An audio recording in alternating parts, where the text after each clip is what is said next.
Muy buenos días.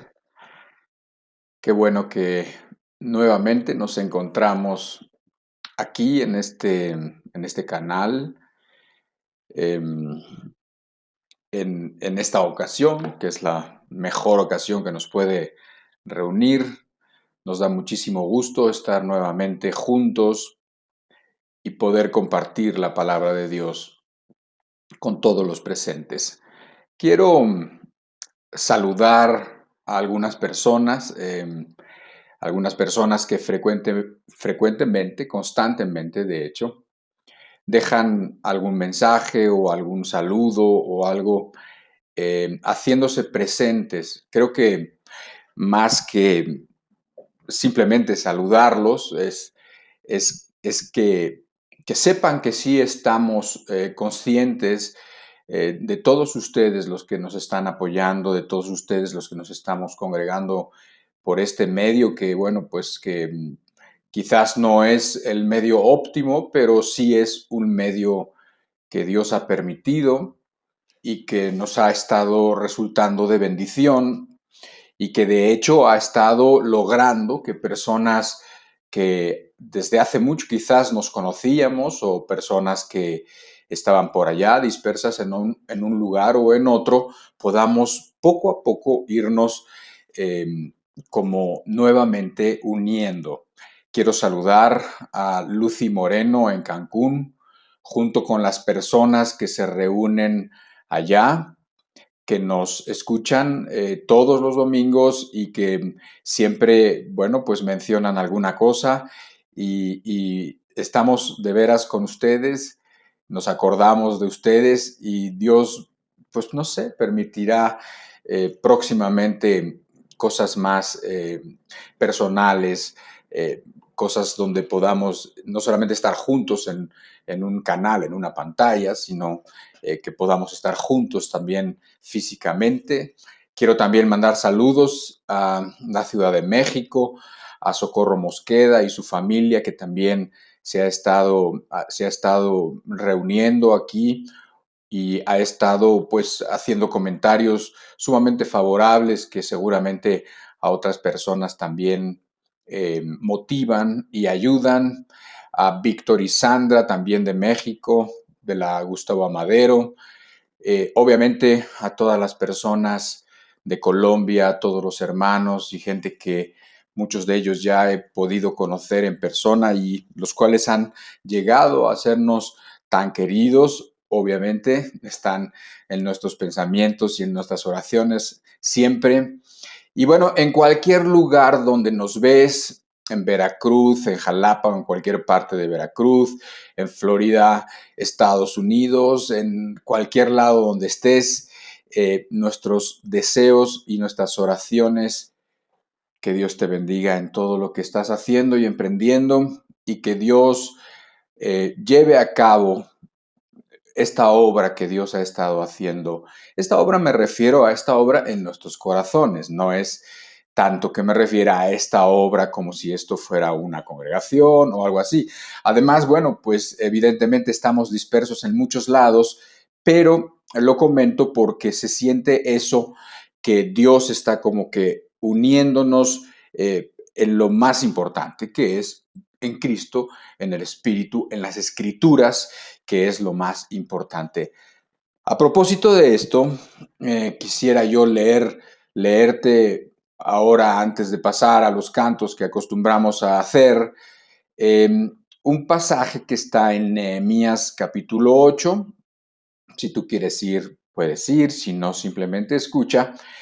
Y que es un pasaje muy interesante. Yo me acordé de ese pasaje precisamente preparando eh, estos momentos y recordando a todas estas personas que, bueno, pues que ahora de una forma inesperada, porque nadie pensaba que la pandemia iba a hacer que tuviéramos que experimentar con estos medios digitales y bueno, pues eso ha funcionado para bien, sobre todo para aquellas personas que están lejos y bueno, gracias a Dios por esta parte de la tecnología que nos ha beneficiado tanto y que permite que podamos tener una secuencia en las enseñanzas y que podamos tener hasta cierto punto alimento espiritual en la mesa, por así entender.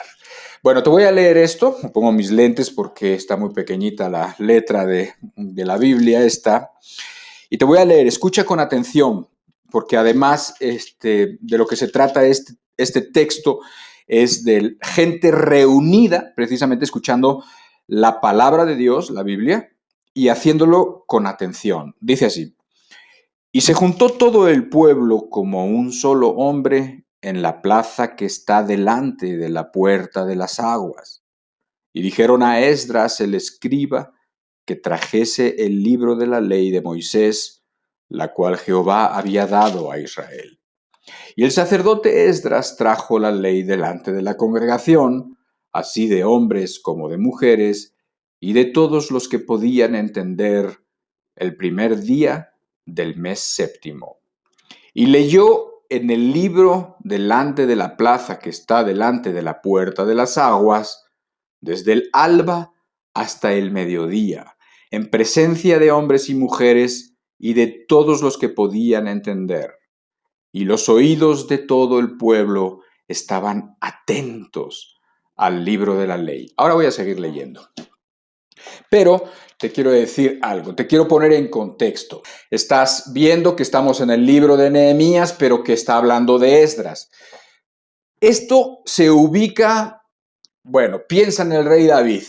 El rey David ya existió, ya fue rey, ya se murió, y no solamente el rey David, también su hijo y todos los hijos que nacieron, toda esa, digamos, la monarquía de Israel, aquellos tiempos en donde los reyes de Jerusalén, etcétera, etcétera, eso ya pasó, ya había pasado.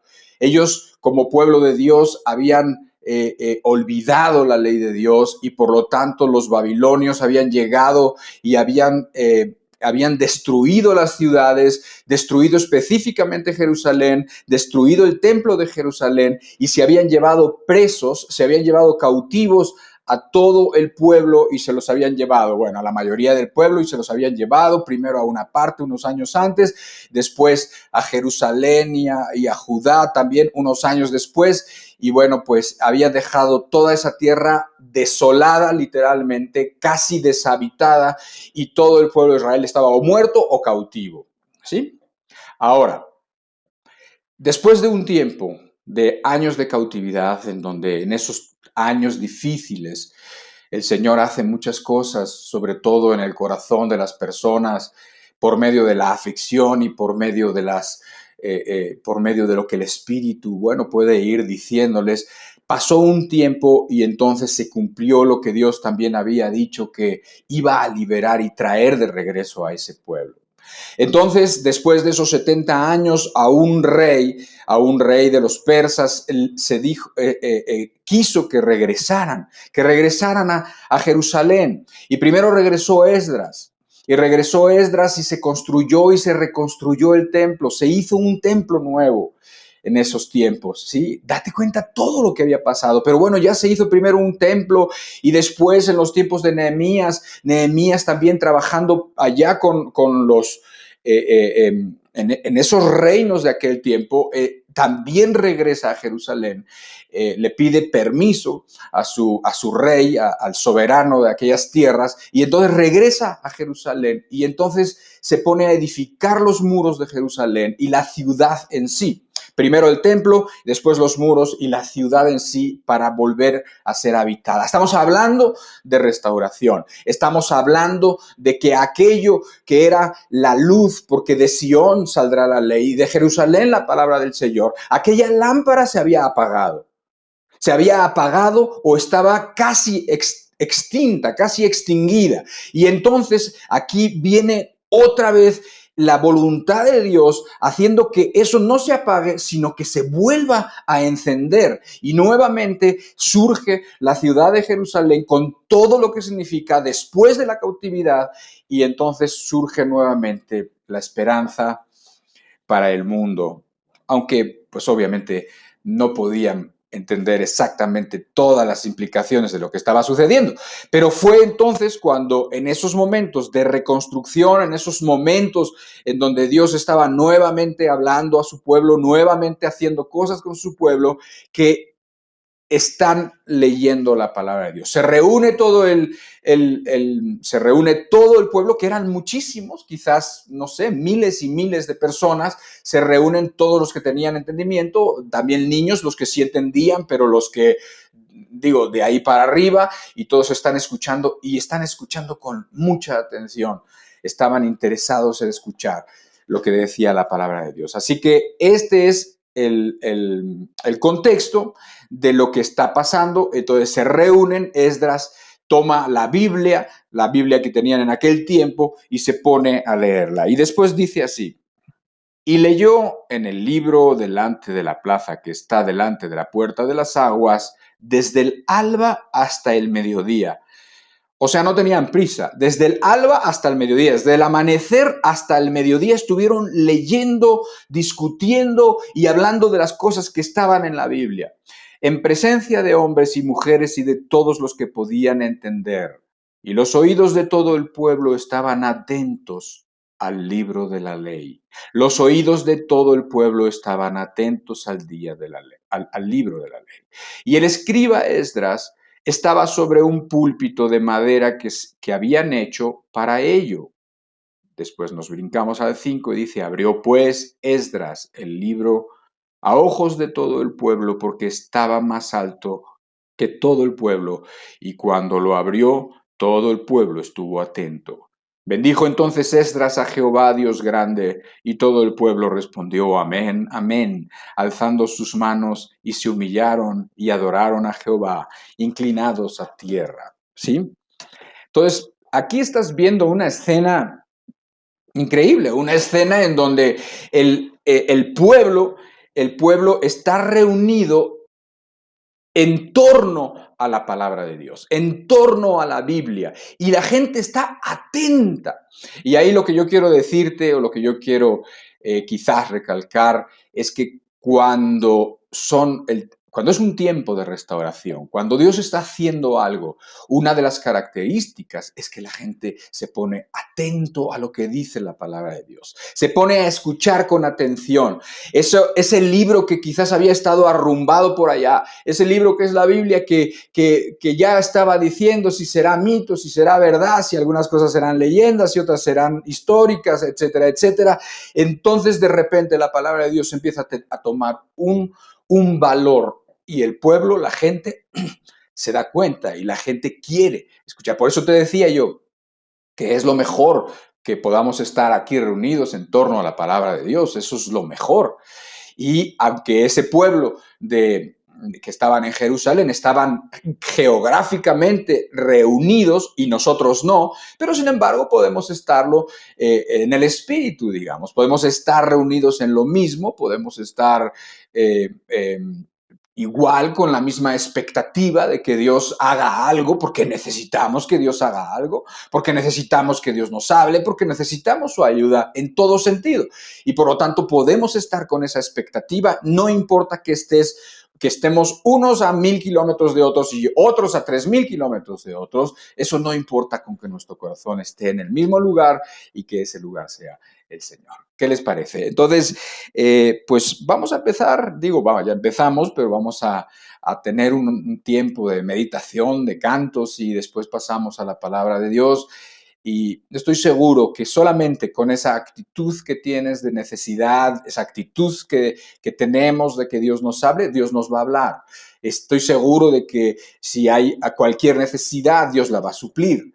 Si es que queremos nosotros que el Señor esté con nosotros, el Señor viene con nosotros. Así que, bueno, pues unamos nuestras oraciones en este momento y cantemos unos cantos, que es la alabanza, que es el fruto de los labios, de unos labios agradecidos, de unos labios que reconocen que, que Dios es todo, y el todo, y lo mejor.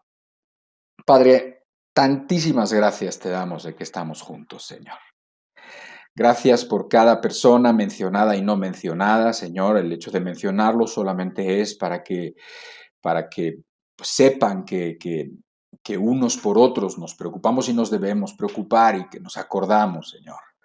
Pero muchos otros que no han sido nombrados, da igual, Señor. Queremos que tú nos congregues en uno como un solo pueblo, que tú nos congregues en Jesucristo, Señor, que hagas que el amor de Dios sea derramado en nuestros corazones con tu presencia, con la presencia del Espíritu, en esta reunión, en estos momentos, en cada una de las personas. Te pedimos que nos acompañes y que recibas de nuestros labios esta alabanza, estos cantos, Señor, sobre todo esta gratitud tan grande que tenemos, porque nos damos cuenta de que cada día estás cerca, de que cada día nos ayudas, de que cada día eres tan lindo y tan bueno, Señor. Muchísimas gracias, Padre, en el nombre del Señor Jesucristo.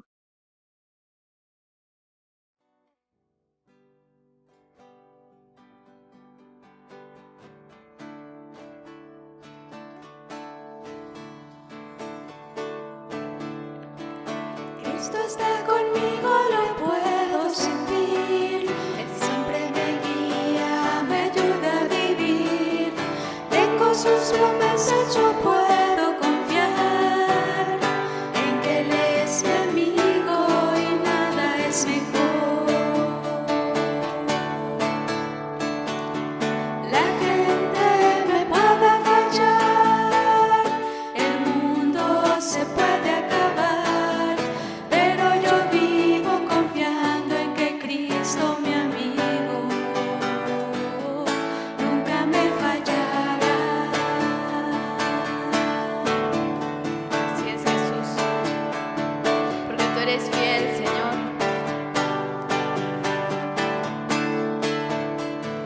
Cristo está conmigo, lo puedo sentir.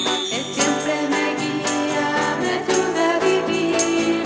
Tengo sus promesas, yo puedo confiar en que Él es mi amigo y nada es mejor. La gente me puede fallar, el mundo se puede acabar, pero yo vivo confiando en que Cristo, mi amigo, nunca me fallará. Él es el camino que quiero seguir, Él es la respuesta que quiero escuchar. Solo de su mano podré caminar, y aunque desmayare, Él me levantará. La gente me puede fallar, el mundo se puede acabar, pero yo vivo confiando en que Cristo, mi amigo, nunca me fallará.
hay paz en Jesús, hay paz, hay paz, hay paz en Jesús.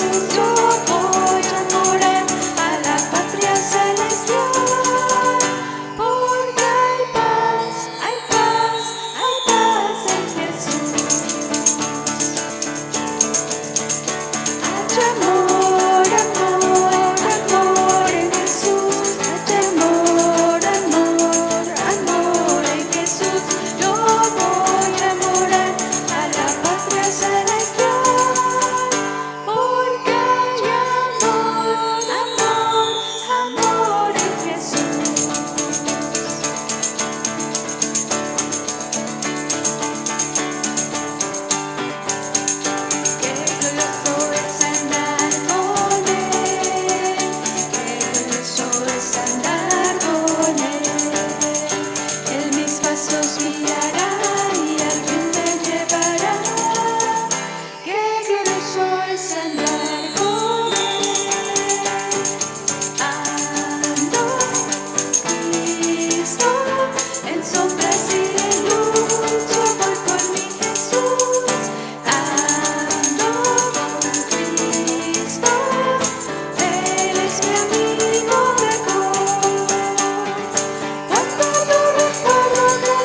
oyen los carros de fuego, puedo ver la multitud, el sonar de la trompeta marca el fin del pecador.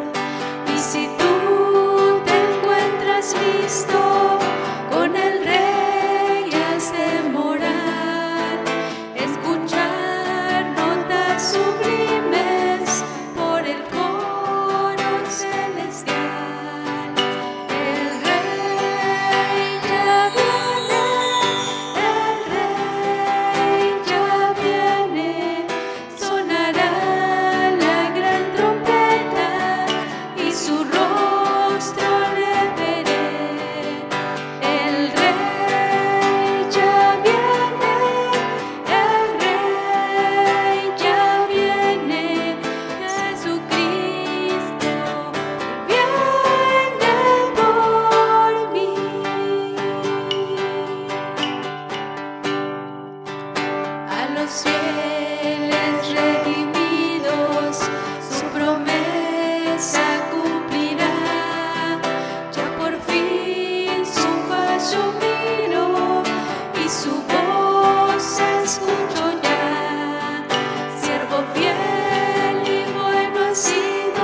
voz y sentir yo tu calor,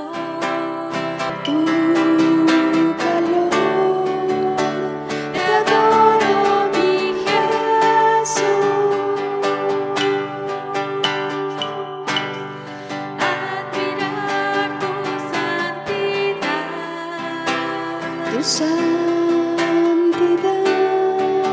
escuchar tu dulce voz y sentir yo tu calor,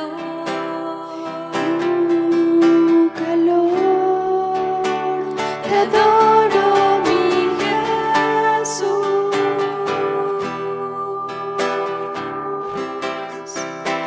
te adoro mi Jesús,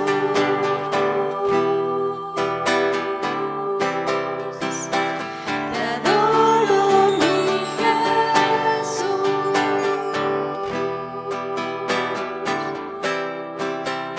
te adoramos, oh Jesús,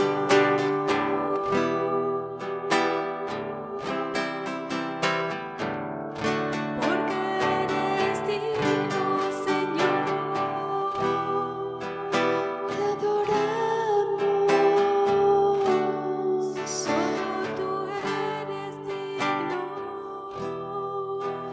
te exaltamos, te adoro mi Jesús, eres digno, toda la gloria a ti.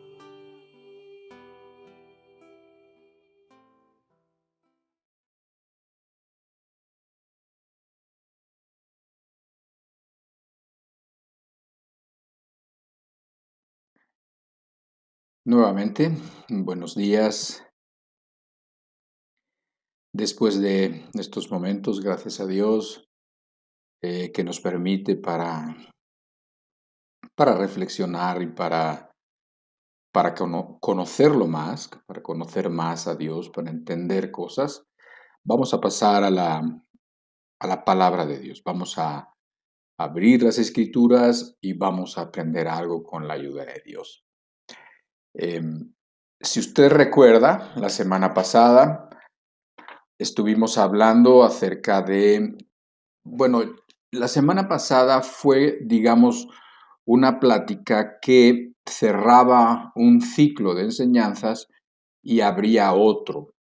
Cerraba el ciclo de enseñanzas que hemos tenido acerca de la esperanza y lo enlazaba de una manera muy bíblica con otro que es el de la cruz, que vamos a estar hablando en las próximas semanas. Vamos a estar hablando acerca de la cruz, tratar de entender uno de los, o quizás el asunto más importante para el hombre, que es la cruz, y acerca de tal concepto, acerca de esa palabra, hay muchísimas ideas, eh, algunas reales, verdaderas, otras falsas, otras legendarias, etcétera, etcétera.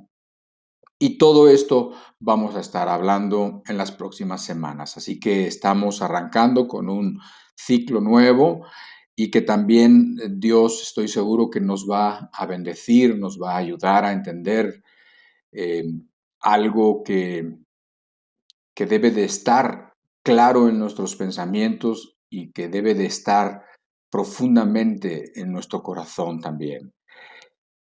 Y bueno, siendo este el tema, hay algunos objetivos para esta plática. Estos objetivos que yo quisiera que se cumplieran y que pido a Dios junto contigo en este mismo momento, que se cumplan, que Dios pueda, por ejemplo, que pueda poner en nuestro corazón, derramar, un poco como hablábamos la semana pasada, que pueda derramar el amor de Dios por el Espíritu en nuestros corazones, para que nuestras vidas hablen bien de Dios, para que nuestro comportamiento hable bien de Cristo y para que seamos conocidos por haber aprendido a amar a Dios y amar a nuestro prójimo. que ese sea el distintivo que podamos tener en nuestra vida, que seamos conocidos en nuestra comunidad o en nuestra familia por personas que han aprendido, que han decidido a amar al Señor primeramente y por lo tanto también al prójimo, a cualquier persona que está próxima, cercana a nosotros, donde quiera que sea. También que el Espíritu nos ayude a quitar todas las ideas erróneas que estorban el progreso espiritual, ¿ok? O sea, otro objetivo es que Dios nos ayude a quitar las ideas incorrectas que esconden la verdad, ¿sí? Hay muchas ideas incorrectas y por lo tanto la verdad no se percibe. Y entonces queremos y necesitamos que Dios por el Espíritu nos ayude a quitar todas esas ideas erróneas.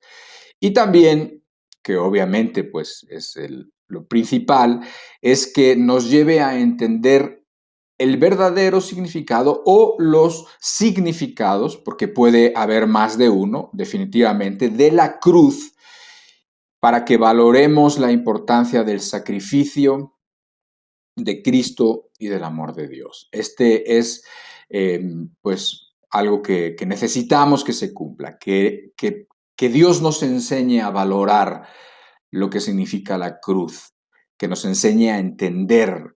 ¿Por qué? Porque es un concepto y es una figura que está tan manoseada, por así decirlo, está tan, es tan común que ha perdido su significado. O sea, o significa mil cosas diferentes y erróneas, pero no se da con el significado correcto y bíblico. Por lo tanto, pues que Dios nos ayude a que en esta plática y en las que siguen podamos nosotros entender todo esto cada vez mejor. Es que hablar de la cruz es hablar del asunto más importante que está en las escrituras, por lo menos importante para el hombre, porque sin la cruz el hombre estaría irremediablemente sin, o sea, no importaría que Dios creara al hombre como lo máximo de su creación,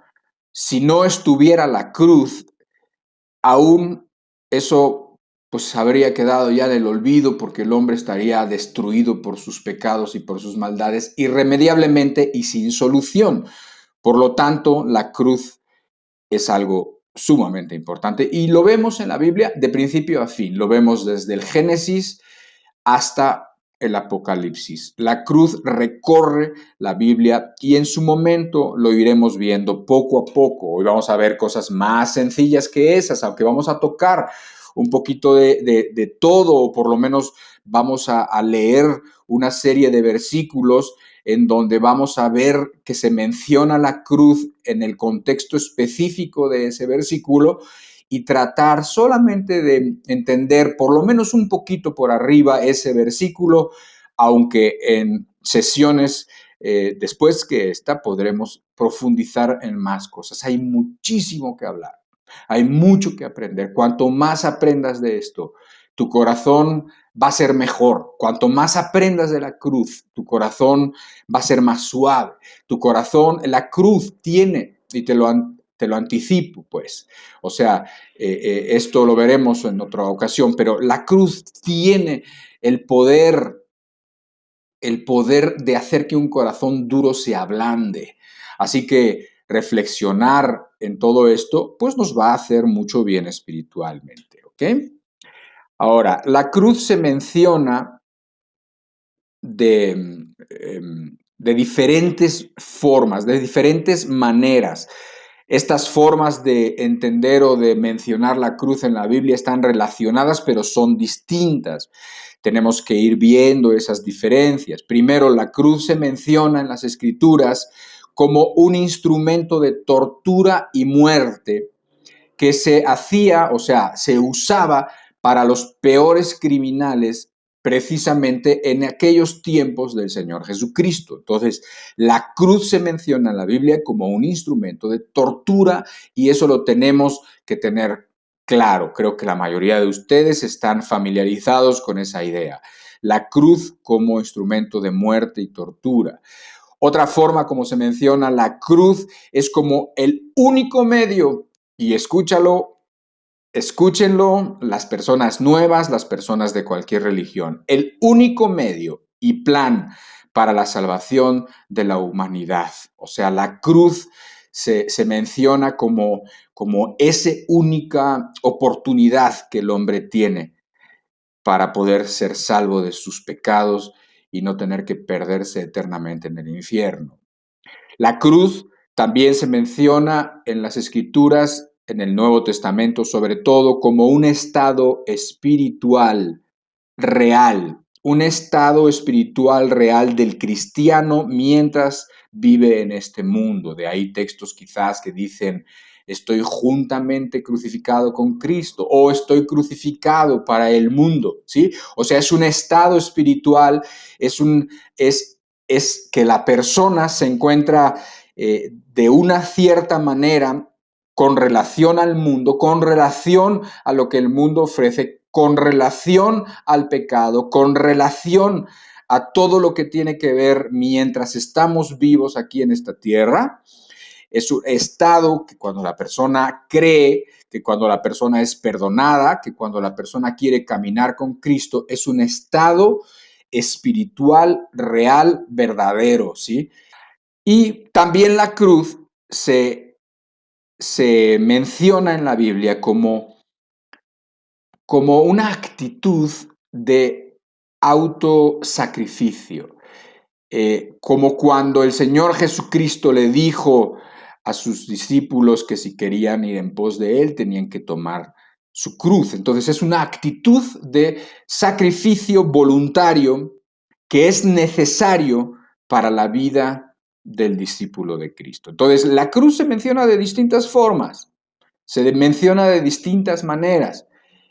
Por eso es importante tener las cosas claras y entender más o menos por qué se mencionan así y entender de dónde vienen tantas ideas raras que hoy la gente pues tiene cuando se menciona la cruz. La gente tiene eh, ideas raras o puede venir a su mente, quizás al ratito vemos alguna de ellas. Pero antes que eso, quisiera que leyéramos 5 pasajes de la Biblia, los vamos a leer uno detrás de otro prácticamente, casi sin profundizar en ellos, pero sí para que tú te des cuenta que lo que te estoy diciendo es cierto. La cruz se menciona de diferentes maneras en las Escrituras, todos los textos que vamos a ver son del Nuevo Testamento, y no nos vamos a meter demasiado en ellos, pero sí ya te vas a ir dando cuenta de algunas cosas, ¿sí? Y ya te va a proveer como mucho material para que puedas estar recapacitando en esto que vamos a estar hablando, porque es que de veras hay tantas cosas y son tan buenas para el alma, son tan necesarias, porque provocan tantos cambios en el corazón que uno quiere seguir profundizando, uno quiere seguir meditando en estas ideas. Uno quiere seguir entendiendo cada vez más porque de repente entiende un poquito más de lo que había entendido y eso le trae mucha luz a su camino o le trae mucha fortaleza o le trae un regocijo, un gusto que obviamente pues hace que su vida pues sea mucho mejor. Pero bueno, vamos a leer primero en Primera de Corintios capítulo 1 y versículo 18. En adelante, no solamente vamos a leer el verso 18, dice, porque la palabra de la cruz es locura a los que se pierden, pero a los que se salvan, esto es, a nosotros, es poder de Dios. Pues está escrito, destruiré la sabiduría de los sabios y desecharé el entendimiento de los entendidos. ¿Dónde está el sabio? ¿Dónde está el escriba? ¿Dónde está el disputador de este siglo? ¿No ha enloquecido Dios la sabiduría del mundo? Pues ya que en la sabiduría de Dios el mundo no conoció a Dios mediante la sabiduría, agradó a Dios salvar a los creyentes por la locura de la predicación. Porque los judíos piden señales y los griegos buscan sabiduría, pero nosotros predicamos a Cristo crucificado. para los judíos ciertamente tropezadero, y para los gentiles locura. Mas para los llamados, así judíos como griegos, Cristo, poder de Dios y sabiduría de Dios. Este texto está muy bueno, este texto es de Pablo escribiéndole a los corintios, escribiéndole a los griegos, ¿sí? A muchos cristianos que estaban en una zona donde había pues muchos griegos que no se habían querido convertir y los griegos con unas ciertas características. Entonces, pues mucha gente decía, están locos, ustedes están locos, o sea, están diciendo que su Salvador, o el que ustedes dicen que es su Maestro y Salvador, murió lo mataron los romanos y que Él, de esa forma, entonces ustedes van a ser hechos hijos de Dios. No, ustedes están locos de plano, ¿sí? Por eso dice, y por eso está hablando esta carta en respuesta a esos comentarios, porque mucha gente le resultaba una locura cuando le explicaban o les trataban de explicar la cruz. Ajá. Y entonces aquí es más o menos lo que está diciendo. Dice, bueno, pues el mundo hubiera querido que Dios se acercara a los hombres y salvara a los hombres de cualquier otra forma. No lo sé, por medio de la sabiduría, por medio de conocer muchas cosas, por medio de hacer proezas, o vete a saber de qué manera, pero no entendían que Dios había elegido un sistema que para ellos les era una locura, que es la cruz. Pero dice, para ellos era una locura, pero para nosotros los creyentes la cruz no es una locura. La cruz es Cristo, la cruz es sabiduría de Dios, y la cruz es justicia de Dios, y la cruz es misericordia de Dios, y la cruz es sabiduría y poder de Dios para nosotros. Amén. Entonces, más o menos esto es lo que dice este texto. Te das cuenta que hay mucho que ver y lo puedes ver y lo puedes tú mismo estar analizando y pensando. El próximo texto está en Gálatas capítulo 2 y vamos a leer el verso 20 y el verso 21. Nuevamente es Pablo. Con Cristo estoy juntamente crucificado y ya no vivo yo, mas vive Cristo en mí. Y lo que ahora vivo en la carne, lo vivo en la fe del Hijo de Dios, el cual me amó y se entregó a sí mismo por mí. No desecho la gracia de Dios, pues si por la ley fuese la justicia, entonces por demás murió Cristo. A pesar de que quizás no entendamos todo lo que dice este versículo, sí entendemos lo más importante. Y precisamente aquí te deja ver ese estado en el que vive el cristiano. Y que dice aquí que en el verso 20, con Cristo estoy juntamente crucificado. Y también diciendo, ya no vivo yo, mas Cristo vive en mí. Y vivo de una cierta manera, y la razón por la que vivo de esa manera dice que es porque el Señor me amó y se entregó a sí mismo por mí. Ya lo he dicho en otras ocasiones, pero te lo repito para que lo pongas también en uno de esos platitos que ya hemos hablado. Ya tenemos muchos platos, ya tenemos muchos lugares puestos aquí en el baño y aquí en el frigorífico y en la pared y así, con versículos excepcionales. Y bueno, este es uno más que siempre voy a mencionar. ¿Por qué? Porque este versículo dice específicamente que Cristo murió por mí, por Antonio Paniagua murió, ¿sí? Pon tu nombre, porque está muy bien, Dios murió por todo el mundo. Sí, Dios murió por los pecadores. Sí, todo eso está muy bien y es perfecto, es así. Pero este versículo dice, lo personaliza. Este versículo dice que murió y se entregó, dice el cual me amó y se entregó a sí mismo por mí. ¿No te resulta interesante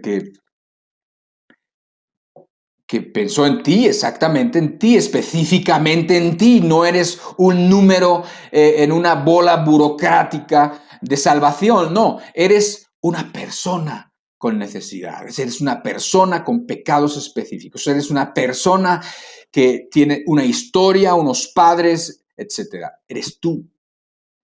Y por ti murió Cristo, y por ti fue a la cruz.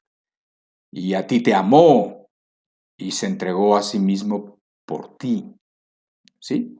Entonces, siendo que es esto tan hermoso, eh, pues dice que no desecho la gracia de Dios, es lo próximo que dice, pues no la desechemos. O sea, no desechemos esa oportunidad que Dios pone delante de nosotros precisamente porque nos amó de forma particular y se entregó por nosotros.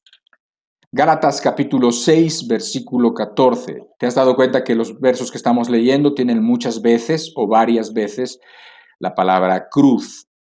Gálatas capítulo 6, verso 14 dice, pero lejos esté de mí gloriarme, sino en la cruz de nuestro Señor Jesucristo, por quien el mundo me es crucificado a mí y yo al mundo.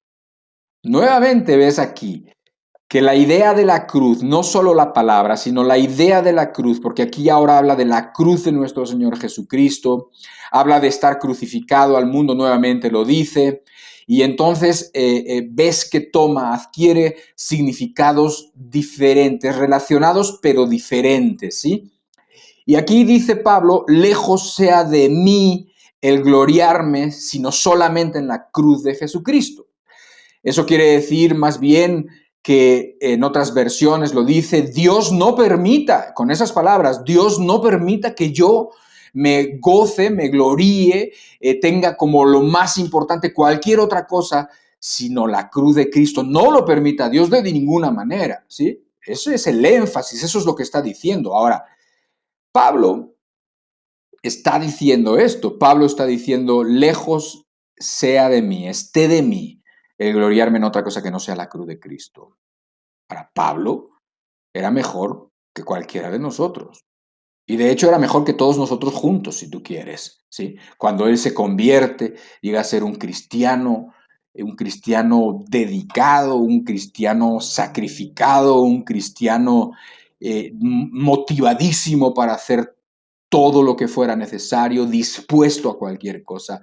Por muchas razones, él hubiera podido gloriarse de alguna de sus cosas. Podría haberse gloriado de sus triunfos, podía haberse gloriado de su valentía. Parece que no conocía el temor, ¿verdad? Bueno, sí lo conocía, pero conocía mejor a Cristo.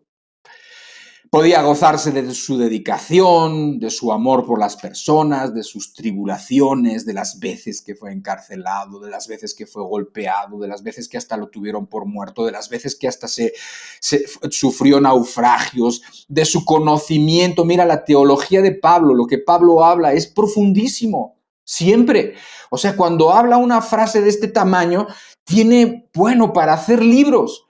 ¿Por qué? Por todas las cosas que incluye, por toda la sabiduría, dice él mismo que él fue llevado al tercer cielo. Eso quiere decir que tuvo unas revelaciones que al hombre no se le ha dado tener en general, ¿sí? Y entonces él sí las tuvo y no sabe ni cómo explicarlas, no sabe casi cómo ver ese fenómeno, ese acontecimiento que le sucedió, pero le sucedió de una manera no sé, de una manera privilegiada. No todo el mundo tenemos esos privilegios. Bueno, todo lo que él hizo, todo lo que él sabía, todo lo que él conocía, todas las almas que ganó para Cristo, porque de veras ganó muchísimas almas para Cristo, fruto para Dios, ¿sí? Todo eso, mejor y más que todos nosotros juntos, ¿sí? Dice él en una de sus epístolas, dice, yo he llenado el Evangelio desde Ilírico, desde Jerusalén hasta Ilírico, así. Toda esta región la he llenado del Evangelio. Bueno, no yo, sino la gracia de Dios conmigo. Eso es lo que está diciendo. Entonces, él tenía muchas cosas que había hecho bien. Tenía muchas cosas de qué gloriarse. Muchas cosas en las que era mejor que todos. Y sin embargo decía, lejos esté de mí gloriarme, sino solamente en la cruz de Jesucristo.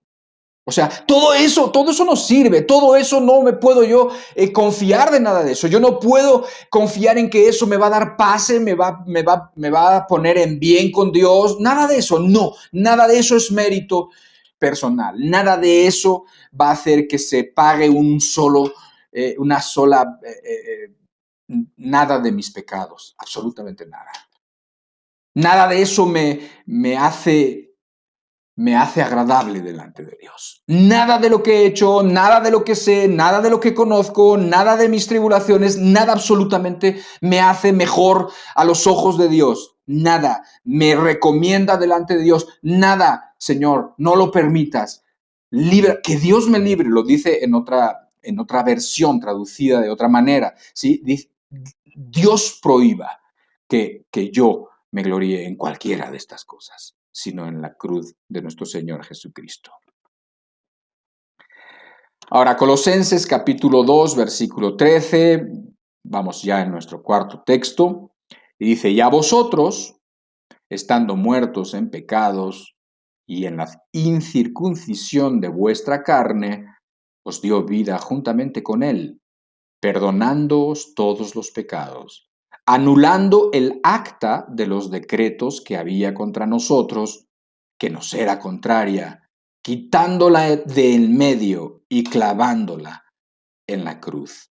Este texto también está tremendo porque aquí dice claramente que hay un acta en donde están escritas todas nuestras acciones y pensamientos, nuestras obras y nuestro hacer y nuestro no haber hecho lo correcto. Todo está escrito sin que se pueda olvidar. Todo está escrito sin que se vaya a borrar. No hay manera de pasarlo por alto. Sin embargo, dice que esa acta de decretos, ese pergamino lleno de todas esas acciones que tienen un solo y único veredicto, que es culpable y condenado, dice que ese puede ser clavado y es clavado en la cruz. Nuevamente se menciona la cruz con esta idea, la cual exploraremos después con más profundidad, pero ya te das cuenta que hay mucho por aquí. Ya te das cuenta que estamos hablando de cosas hermosas y de cosas que tienen que ver pues, con el espíritu y que necesitamos entender cada vez mejor. Y finalmente, en cuanto a nuestros textos, Mateo capítulo 16, verso 24. Entonces Jesús dijo a sus discípulos, si alguno quiere venir en pos de mí, niéguese a sí mismo, tome su cruz y sígame. Este texto nos deja claro que sin esa actitud de autosacrificio que ya te comenté hace rato, no se puede ser cristiano, no porque Dios sea caprichoso y no porque Dios dice, si no haces esto, no puedes venir conmigo, solamente porque, pues así son algunas mamás caprichosas, así somos algunos papás caprichosos, pero Dios no es así. Todo lo que pide, entonces, tiene una razón importantísima.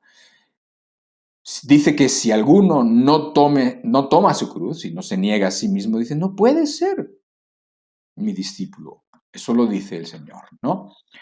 Entonces, pues eso es lo que hay que entender, nada más.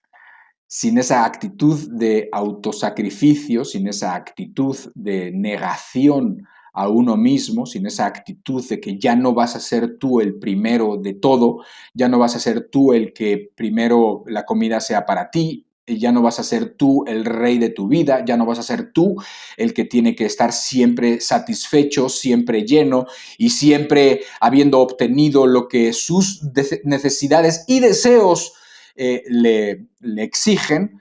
Bueno, pues dice que sin esa actitud no se puede ser cristiano. Y es verdad, no se puede ser. Ni siquiera podrías enfrentarte a un mundo que es tan antagónico al cristianismo, a un mundo tan opresivo. No tendrías la fe, la fuerza, no podrías educar a tus hijos de la forma correcta, no podrías ser justo y recto en este mundo, no podrías decir que no a las tentaciones si no tienes esa actitud, que es lo que Cristo dijo, tomar la cruz y seguirlo. ¿Sí? Así que solamente haciendo una pequeña recapitulación hasta aquí, pues estamos dando el soporte bíblico para que te des cuenta de que la cruz se menciona mucho y se menciona de diferentes formas, pero de todas esas formas vamos a tratar de ir entendiendo cada vez más. Ya ahorita con estas sencillas explicaciones someras, superficiales, ya te das cuenta que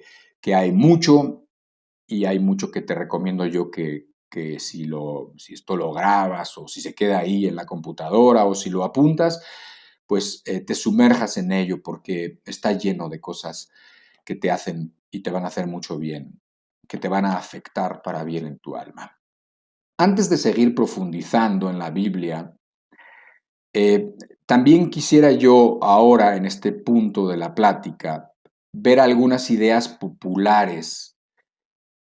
Por ejemplo, cuando la palabra cruz se menciona, en las personas, en diferentes personas, pueden venir ideas distintas de lo que ellos entienden o conciben por la cruz. Personas que han vivido en un país o en otro pueden pensar cuando oyen la palabra cruz de una manera diferente a otros.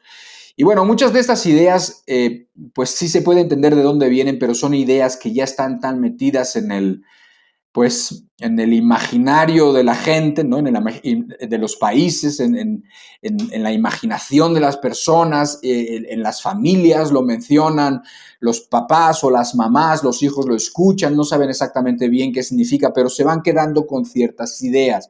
Vamos a mencionar algunas, desde luego no todas, pero sí algunas de estas ideas para que te des cuenta a qué me refiero, ¿no? La simple mención de la palabra cruz evoca ideas distintas en la mente de las personas, dependiendo de su cultura, de su religión, de su educación, etcétera. Por ejemplo, podemos pensar en esa mujer, una mujer sufrida, una mujer de 40, 50 años, sufrida, cansada de la rutina de la vida, con un esposo demandante, con unos hijos que cada día le traen nuevos problemas, las hijas cada día le traen nuevos problemas, nuevas situaciones con muchachos.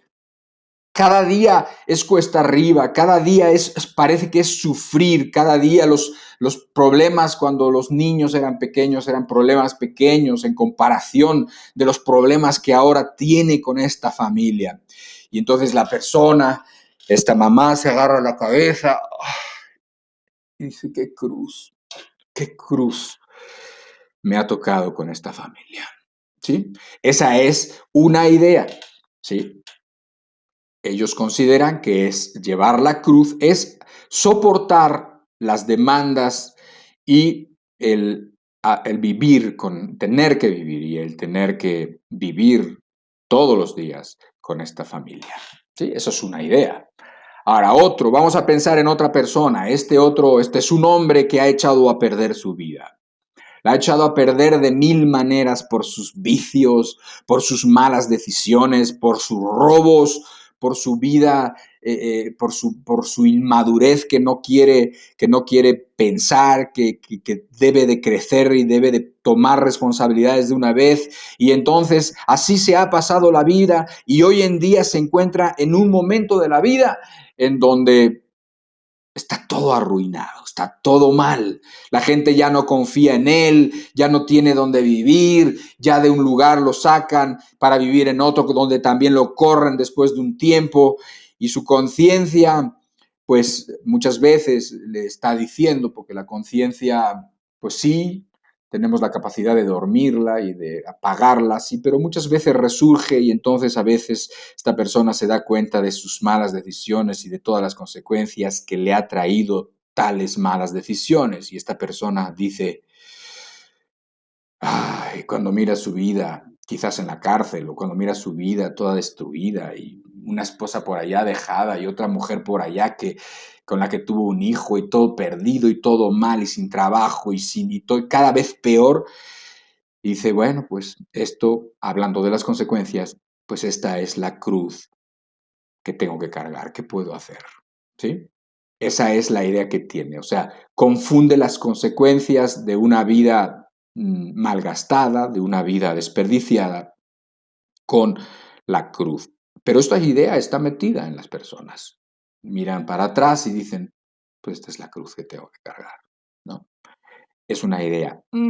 Tiene algunos elementos que por ahí, pero no es para nada, porque la cruz no son las consecuencias del pecado, de ninguna manera.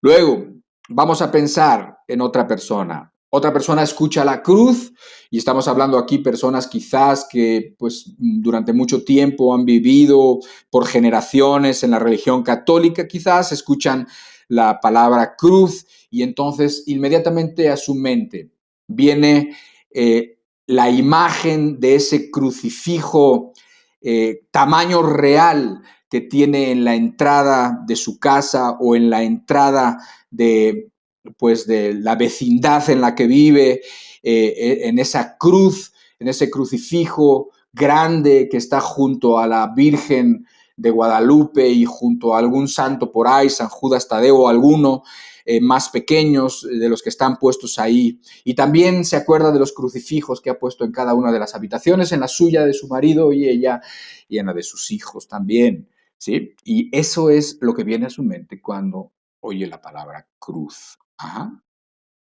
Ahora, vamos a pensar ya para terminar esta parte en una última persona.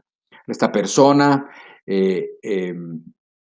trae en el cuello un dije en forma de cruz, la tiene aquí siempre colgada. Y cuando escucha la palabra de la cruz, inconscientemente, no tiene que pensarlo, se lleva la mano al cuello y acaricia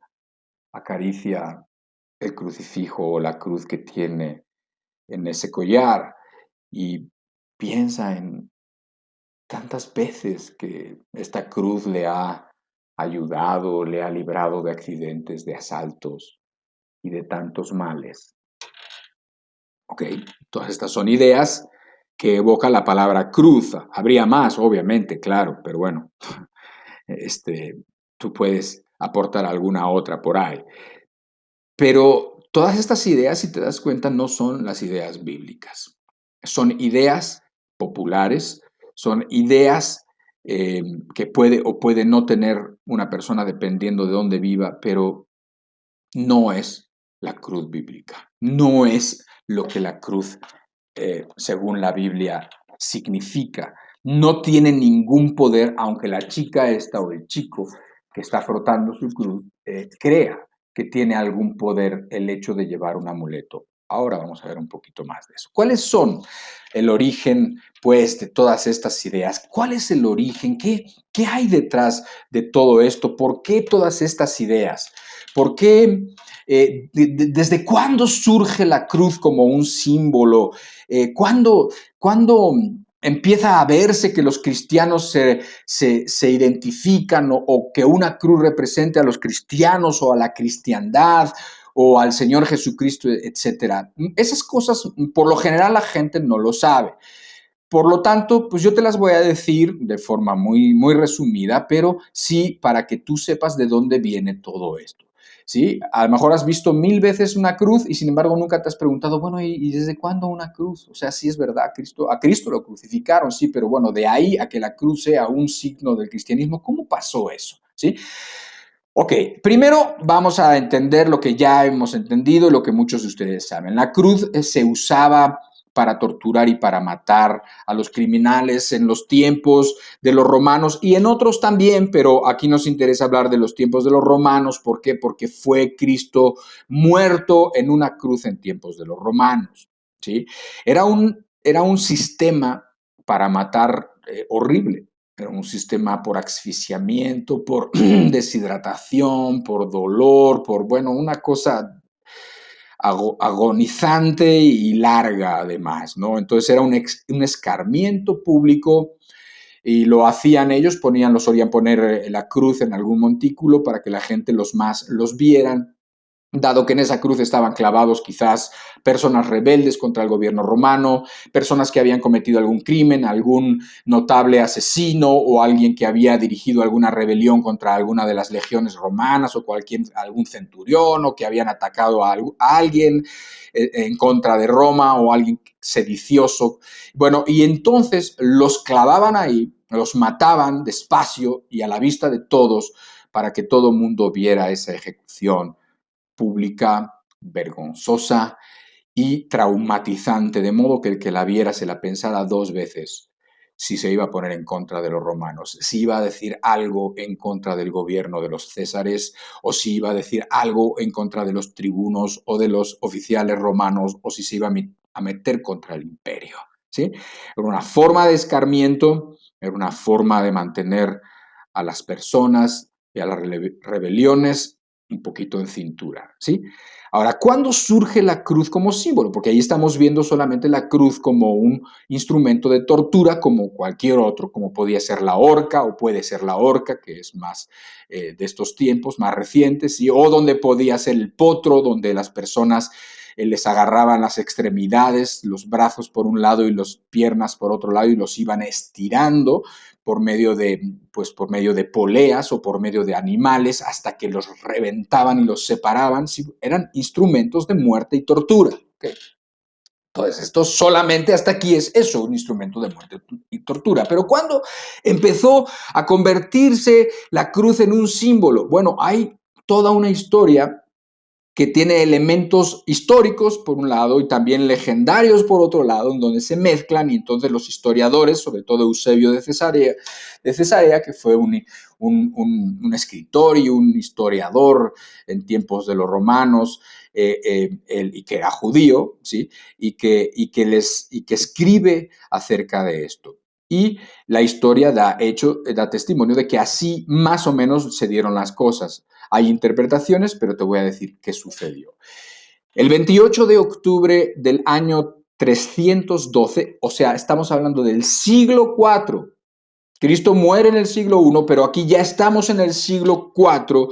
Hubo un emperador romano que se llamó Constantino. En aquellos tiempos, justo en ese momento, no era, digamos, el monarca o la persona que dominaba todo el imperio romano, sino que compartía junto con otros y tenían dificultades entre ellos. O sea, eran lo que se conocían como, había varios gobiernos, tetrarcas, etcétera, ¿no? Eran varios. Y entonces él iba a una batalla en contra de uno de estos, ¿sí? Que también era romano, pero que, bueno, pues impedía que éste gobernara bien, etcétera. Y entonces tenían problemas y rencillas y se pelearon y se peleaban. Y entonces iban a la batalla, a encontrarse en la batalla con este otro romano, con este otro tetrarca que era Magencio, se llamaba así.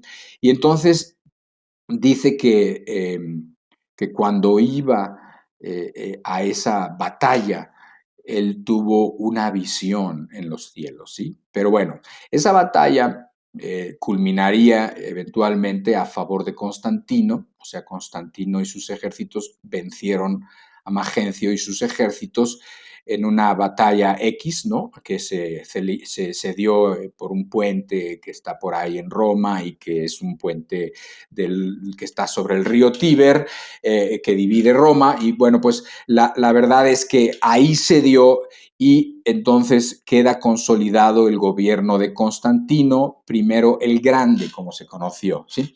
Entonces, Constantino tuvo una visión. ¿Por qué? Porque a raíz de esa batalla, el emperador Constantino, a diferencia de otros emperadores previos a él, instituyó el cristianismo, que antes había sido perseguido, los cristianos habían sido perseguidos, habían sido censurados, habían sido atrapados, apresados y muertos, pero ahora el emperador Constantino ya no, sino que legaliza la religión cristiana en lo que se conoce como el Edicto de Milán, que sucedió en el año 313. Si te das cuenta, es un poquito después de esta batalla. ¿Qué es lo que había pasado? Algo había pasado en ese tiempo, en esa batalla.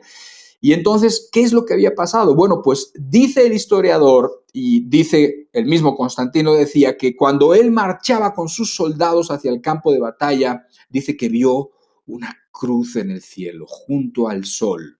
Y este interpretó eso como una señal divina. ¿Sí? Después de esa visión, el emperador se quedó, el que iba a ser el emperador Constantino I, se quedó tan afectado que soñó después precisamente con una cruz y con una inscripción que estaba al lado de la cruz y que en latín se expresa in hoc signo vinces, ¿sí? Así se expresa, que significa con este signo, con este símbolo, o sea, con el símbolo de la cruz vencerás. Eso sucedió justo antes de que se iba a enfrentar al otro romano. Y entonces, como había tenido ese sueño y efectivamente venció, quedó convencido de que ese signo era el camino, de que la cruz era el camino que debían de seguir. Desde a partir de entonces, a partir de esa victoria, la cruz cristiana por Constantino I el Grande, la cruz cristiana sustituyó a las águilas imperiales en las insignias de los soldados y pasó, a formar parte del estandarte de los emperadores romanos. Y también acuñaron monedas en donde aparecía la cruz. O sea, el emperador Constantino, ahora te lo voy a poner, mira, tengo aquí una foto en donde se representa ese momento, porque es un momento histórico y es un momento en donde, bueno, pues está ahí. Pónganla, por favor, miren, pónganla y aquí puedes ver, ves a unos hombres precisamente vestidos de romanos, es un gráfico, va a caballo y mientras van hacia la batalla, dice, ahí se ve más o menos como una cruz junto al sol, eso es lo que él dice haber visto o así lo está representando este dibujante. ¿Sí? Está diciendo, dice que cuando iba vio eso y entonces se quedó como muy, muy consternado. Y después soñó con la cruz y soñó con esa leyenda, con esa inscripción que decía, por medio de este signo, por medio de la cruz, vas a vencer. ¿Sí? Y como sucedió, como venció eventualmente, venció a su enemigo, pues entonces después de eso tomó decisiones importantísimas, ¿no? Que no me voy a meter en si fueron buenas o malas, simplemente así fueron. Entonces la religión cristiana se convirtió en la religión de Roma. Ajá. Y entonces los cristianos ya no fueron más perseguidos, empezaron a gozar un tiempo de libertad absoluta en su cristianismo. ¿Cómo terminaría eso? Bueno, pues tampoco es la razón de esta enseñanza. Y esto sucedió. ¿Qué pasa? Que primero él tiene este aprecio, digamos, por el signo, el símbolo de la cruz, y unos años después, 12, 13 años después, en el concilio de Nicea, la iglesia de aquel tiempo establece la cruz como un signo, ¿sí? Como un símbolo. Es ahí donde sale, pero date cuenta que eso no fue al principio. Pasaron 4 siglos. Fue en el siglo IV, cuando se establece la cruz como una representación o como un símbolo que representaba a la cristiandad. Ahora, esto que pasó con Constantino pudiera haber sido, al margen de si esto fue cierto o no es cierto, es verdad que a veces suceden fenómenos en el cielo y donde la gente los puede interpretar de una o de otra manera. Vamos a pasar a la próxima fotografía. ¿Sí? Mira, pongan la próxima y aquí puedes ver precisamente un fenómeno similar, ¿sí? Pero ahora sí, en estos días, en donde se ve algo así, que si la persona es supersticiosa o si la persona está impresionada espiritualmente, pudiera decir o considerar esto como si fuera un signo, un signo divino, ¿no? Ahí puedes ver, si te fijas, que hay una cruz, hecho, es un fenómeno luminoso, ¿sí? Que sucede con algunos gases con gases y con la energía, del sol y con la luz y pues como operan todas estas cosas físicas y ahí hay algo y ahí se ve como si hubiera una cruz en el sol. Ajá, interesante. Entonces, pues esto es solamente un fenómeno óptico, no sabemos exactamente qué pasó. Lo que sí sabemos es que venció la batalla, sabemos que se constituyó el emperador Constantino I el Grande, sabemos que la iglesia después, unos años después, en el concilio de Nicea, ellos tomaron la cruz ya como símbolo. Pero estamos hablando de una cruz, una crucecita, no un hombre crucificado en ella, no, sino solamente la pura cruz así desnuda nada más. ¿Ok? Interesante. Ya estamos viendo un poquito de dónde viene lo de la cruz, pero sin embargo, es muy distinto esta cruz en la que habían ellos tomado como un signo, como un símbolo, es muy diferente a lo que también vemos y ya estamos más acostumbrados, sobre todo aquellas personas que vivimos en países latinos, a crucifijos, que es otra cosa distinta, ¿sí? Vamos a poner la próxima foto. Aquí puedes ver lo que es esto, un crucifijo, o sea, la representación más sangrienta, entre otras cosas, del Señor Jesucristo clavado en la cruz. O sea, la cruz viene a ser, esto ya es una cuestión muy de la Iglesia católica sobre todo, y no te creas que esto fue admitido, velo, o sea, está tremendo, o sea, en un momento dado, pues te cuesta verlo, te cuesta mirar porque está gráfico, está sangriento, está duro, ¿no? Pero bueno, esto es común en muchas culturas y en la religión es común. Ahora, este crucifijo o cualquier crucifijo fue polémico al principio, muy polémico. No creas que esto pasó de la noche a la mañana. Lo primero, o sea, podemos nosotros por la historia entender que esto más o menos fue hasta el siglo XI. Hasta el siglo XI o el siglo XII, cuando se absorbe también, cuando también se toma el crucifijo como un símbolo o un signo cristiano. O sea, no era popular, no lo quería la misma iglesia del tiempo, la misma iglesia católica, la iglesia del principio y la de los siglos que siguieron, no estaban de acuerdo. ¿Por qué? Porque representaba no a un Dios victorioso, sino a un Dios derrotado. Entonces no era algo que se dio inmediatamente, pero en el siglo XI fue instituido también como un símbolo del cristianismo, ¿sí? O sea, ahora, vuélvanlo a poner si lo quitaron, aquí lo tienen.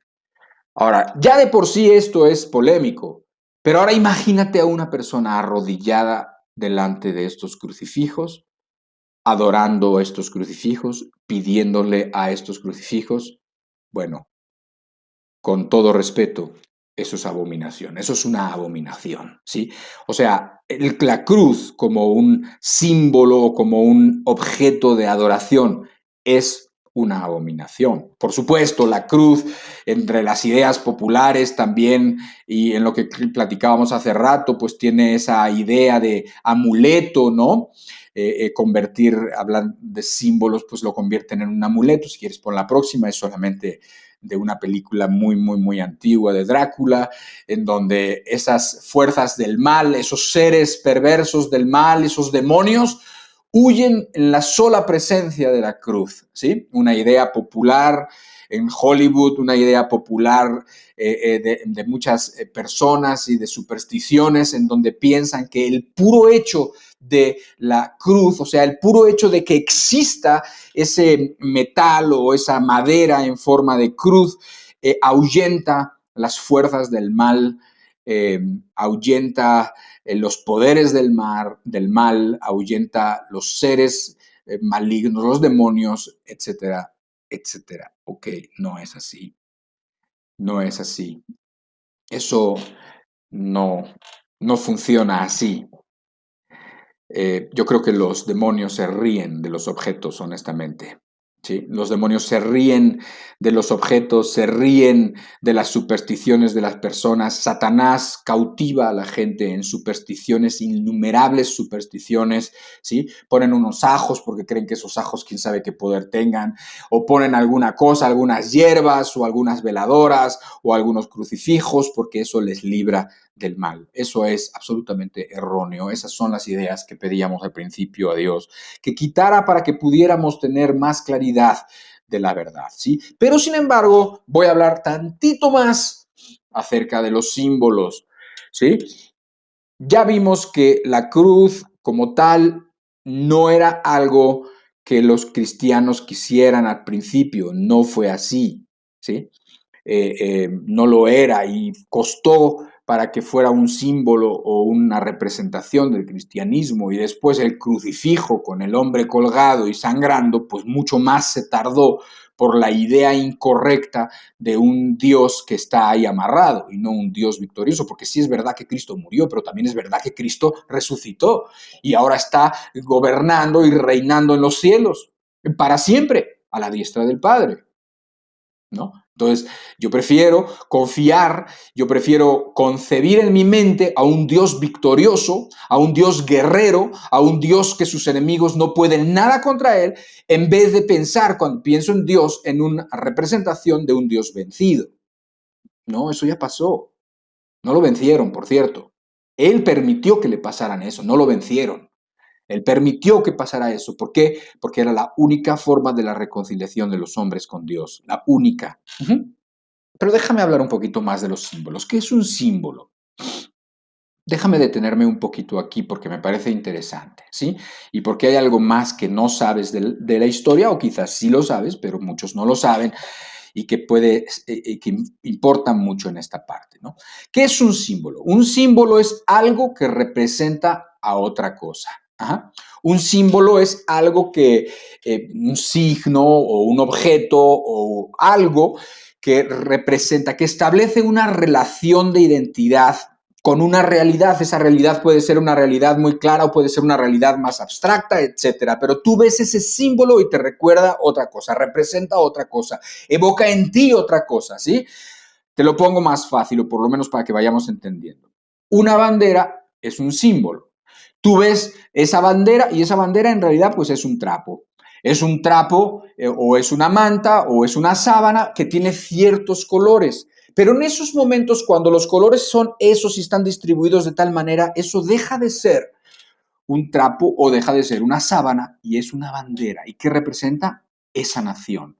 La nación de Colombia, la nación de México, la nación de España, la nación de Estados Unidos es representada por símbolos, ¿sí?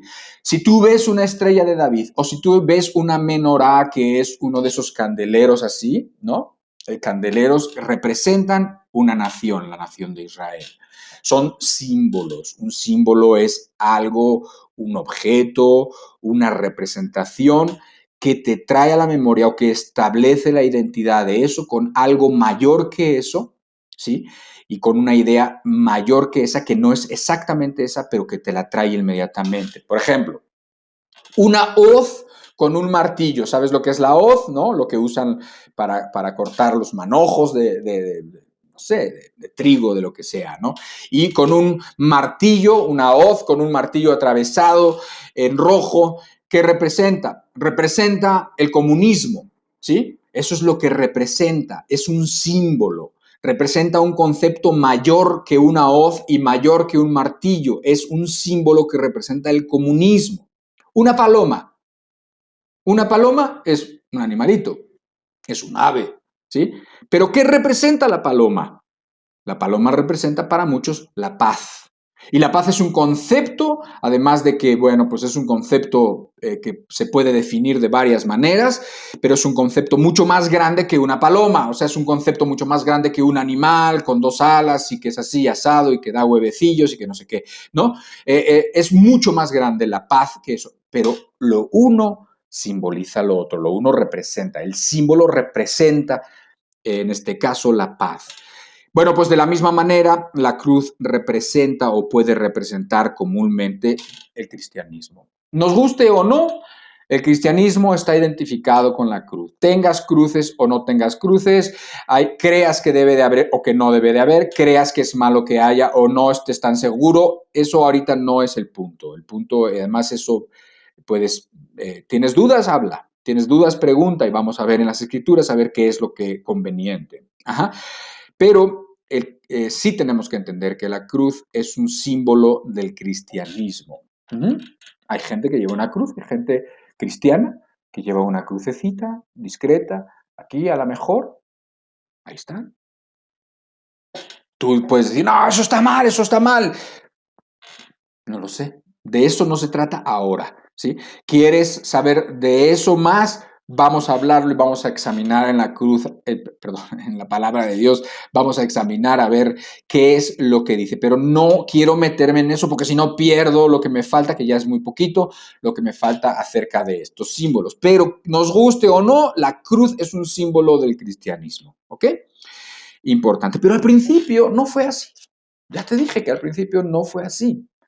Y no fue así por muchas razones, no fue así. O sea, no fue así porque para empezar los cristianos del principio muchos de ellos eran cristianos que tenían un trasfondo judío. Y los judíos eran totalmente enemigos de hacer representaciones de cualquier cosa. O sea, los judíos como nación y como cultura, ellos, por la religión tan arraigada que tenían, ellos eran enemigos de hacer cualquier tipo de representación. Eso no pasó al principio. No solo eso, sino que además era aberrante. ¿Por qué? Porque era un instrumento de tortura, como ya hemos hablado, y les recordaba, no era la mejor manera de recordar a Cristo en esos momentos, no era la mejor manera, ¿sí? Porque además era cruel y o sea, la idea solamente era terrorífica, pues. Ahí habían matado a su maestro, habían matado a su señor, ¿sí? Y a algunos les costó entender. A algunos les costó entender la resurrección. Algunos no creían en la resurrección al principio. Algunos no estaban seguros. Se los tenían que decir, no, no, no. O sea, yo lo vi con mis ojos, yo lo vi y pasó esto y dijo esto y yo me consta que es cierto y no fue una alucinación colectiva. No, así fue cierto, ¿sí? Entonces, la cruz no era algo ni atractivo, ni bonito, ni que traía ideas correctas a la mente de los discípulos al principio. No. Pero eso no quiere decir que los cristianos no tenían alguna representación o algún símbolo. ¿Sí? Te voy a poner esta última foto. Ahí tienes. Creo que más de uno ha visto este símbolo que más o menos asemeja a un pez y que tiene unas letras adentro. Estas letras que tiene son del alfabeto griego. Y bueno, es una iota, es una ji, la segunda, que parece como una X, es una ji. Y luego la otra, que es como una O que tiene algo por dentro, es una Z o teta, ¿sí? Y luego tenemos una Y que no es Y, sino es una Y. Y luego tenemos al final una S que es una sigma. Ajá. Entonces tú tienes eso que es en realidad las siglas o el principio pues, de una idea que ellos tenían, ¿sí? Y esto sí sucedió con los primeros cristianos. Esto sí era un símbolo de los primeros cristianos. Sí se identificaban con este símbolo, que significa exactamente las letras, significa la iota, es la primera letra de la palabra Jesús. La ji es la primera palabra de la palabra Christos o Cristos, como nosotros la entendemos, que significa ungido. La otra, la zeta, es una palabra, es la primera palabra de la palabra teu o deu, que significa Dios, y así sucesivamente. Finalmente lo que significa es Jesucristo, Jesús el Cristo, Hijo de Dios y Salvador. ¿Sí? Eso es lo que quiere decir este pececito. Este pececito con esas palabras griegas, con esas letras griegas, quiere decir Jesús el Cristo, Hijo de Dios y Salvador. Y este sí era un símbolo de los cristianos de los primeros tiempos. Este sí que lo era. ¿Sí? ¿Qué pasaba? Que muchas veces tenían que comportarse como una sociedad un tanto secreta. ¿Por qué? Porque eran perseguidos. Y había veces que uno a otro se miraban como diciendo, ¿y este será cristiano o me va a querer denunciar y me va a meter en problemas yo y todos los que están cerca de mí? Y entonces uno dibujaba, como que no quería la cosa, una parte de ese arco, ¿no? A ver, cuenta. Dibujaba desde la parte donde estaría la boquita del pez hasta así el arco descendente, ¿sí? Y hasta la cola del pez. Y entonces el otro, si era también cristiano, completaba la figura, completaba el dibujo y dibujaba la segunda parte. Bueno, hay historias de eso, pero lo cierto es que sí es verdad que esto sí era un símbolo del cristianismo al principio. La cruz ni sus luces. La cruz no existía en esos siglos, acuérdate. Esto es lo que había como símbolo. ¿Sí? Muy interesante, por eso me pareció bueno estancarme un poquito hablando un poco de los signos y de los símbolos. Pero ya voy a terminar preguntándote algo. Un símbolo representa y nos trae a la memoria el cristianismo, en este caso, este pececito, ¿sí? Pero ¿hay algo mejor que este pez o que la cruz? Este pez se conocía, por cierto, ictis, así, o ictus, ajá, y entonces, ¿qué es como se pronunciaría más o menos este pez? Que es con todas estas palabritas y con estas letras que hemos hablado, y se pronuncia como ictis, ¿no? Ahora, si tú has leído algunos de esos libros que tienen que ver con los dinosaurios y no sé qué, había uno que era como un pez y que además tenía algunas cositas más ahí como, no sé exactamente cómo era, y se llamaba ictiosaurio. Tú sabes que en las ciencias y en la biología muchas veces las palabras se van a sus etimologías griegas y latinas y por eso se llamaba ictiosaurio, porque era una mezcla de pez con saurio, o sea, con lagarto o con reptil. Sí, era una mezcla, ictus, el ictis, por un lado, y el saurio, que era el reptil. Entonces, pez, saurio, ictiosaurio, ¿sí? Entonces, este pececito se llamaba ictis y entonces lo que significaba era algo muy hermoso, la verdad, que es Jesús el Cristo, Hijo de Dios y Salvador, es lo que significaba. Pero ahora te pregunto, ¿hay alguna manera mejor y más bíblica de representar al cristianismo o de representar a Cristo mismo? ¿Alguien se acuerda? ¿Alguna idea bíblica? ¿Alguna idea bíblica donde esa idea o ese proceder, ese inmediatamente trajera a la mente a Cristo y el cristianismo? Sí, sí lo hay. Y está en Juan capítulo 13, verso 35. Dice así: en esto conocerán todos que sois mis discípulos, dice el Señor Jesucristo, si tuvieseis amor los unos por los otros. Ese es el verdadero signo, esa es la verdadera representación del cristianismo, esa es la verdadera representación de Jesucristo aquí en la tierra, ahora que Él ya está en los cielos, pero que nos dejó a nosotros y que somos nosotros los que lo tenemos que representar.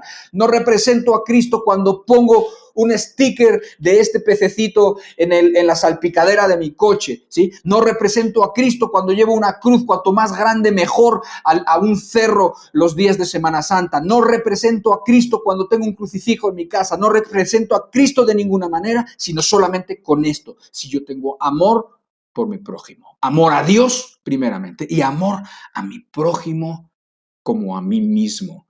Ese es el verdadero signo. Esa es la verdadera representación. Y no puede haber en nuestro corazón este amor si no lo aprendemos del Señor Jesucristo, el cual nos amó y se entregó a sí mismo por nosotros. ¿Sí?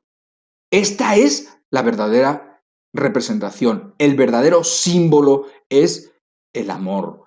Todo lo demás puede ser contraproducente, porque tú puedes ver a un energúmeno diciendo palabrotas y tocando el claxon y siendo agresivo, y cuando pasa el coche trae su pececito ahí atrás, ¿sí? Y dices, no hombre, pues para qué mejor ni lo hubieras colgado ahí, ¿sí? La representación, única representación que el Señor Jesucristo dijo que en esto seríamos conocidos por ser, porque nos amaríamos los unos por los otros. En esto íbamos a ser conocidos, en esto íbamos a saber que somos cristianos, en esto iba a saber el mundo que somos cristianos, en que nos amamos los unos a los otros. Y no nos podemos amar, y no podemos amar si el Espíritu no derrama el amor en nuestro corazón. Y no lo va a derramar si nosotros ignoramos que nuestros pecados tuvieron un precio muy caro, si nosotros ignoramos el amor de Dios manifestado en la cruz. Y entonces cuando lo empiezas a considerar y a considerar con el peso que tiene, entonces empiezan a pasar cosas y empiezan a pasar cosas serias y cosas eternas, no llamaradas de petate, sino cosas eternas, permanentes en tu alma. Y bueno, pues vamos a estar hablando de esto en las próximas sesiones y pedimos al Señor, para terminar y para concluir, que el Señor cumpla estos propósitos que le pedimos al principio. Padre, gracias por tu luz y por tu verdad, Señor. Gracias por tus escrituras. Gracias por ayudarnos. Te pedimos, Señor Jesucristo, que tú puedas hacer que se cumpla los propósitos de tu palabra en los corazones de las personas que estamos aquí. Te pedimos que quites las ideas falsas e incorrectas que oscurecen la verdad de la cruz. Te pedimos que abras nuestros ojos, Señor, a la grandeza y la gloria de la cruz, Señor, como Pablo decía, que no se iba a gloriar en nada sino en la cruz de Jesucristo. Te pedimos, Señor, que las cargas y los pecados de muchos sean dejados ahí en la cruz para que empiecen a caminar vidas sin esas cargas, sin esos pecados, Señor, y sin esa condenación que le cuelga del cuello, Señor. Te pedimos, Señor Jesucristo, que derrames el amor de Dios en nuestros corazones para que podamos amarte como la verdad es que como mereces, Señor, y para que aprendamos también a amar a nuestro prójimo, Señor. Te pedimos que nos bendigas con estas palabras y con estos textos y que permanezcas en nuestros corazones y en nuestras conciencias. Te lo pedimos en el nombre del Señor Jesucristo. Amén. Pues amén, así sea, que es lo que significa amén, así sea. Así sea para todos y pues que te aproveche mucho esta palabra en este domingo y la compañía de tus seres queridos. Que Dios te bendiga mucho en la semana, que prospere todas las cosas que tú haces y que tu pensamiento permanezca en el Señor y en su palabra también. Cuídate mucho, Dios te bendiga y nos vemos aquí para seguir hablando de esto. Todavía voy a estar yo la próxima semana hablando de esto, un poquito más nada más, a la misma hora, aquí mismo. Dios te bendiga mucho.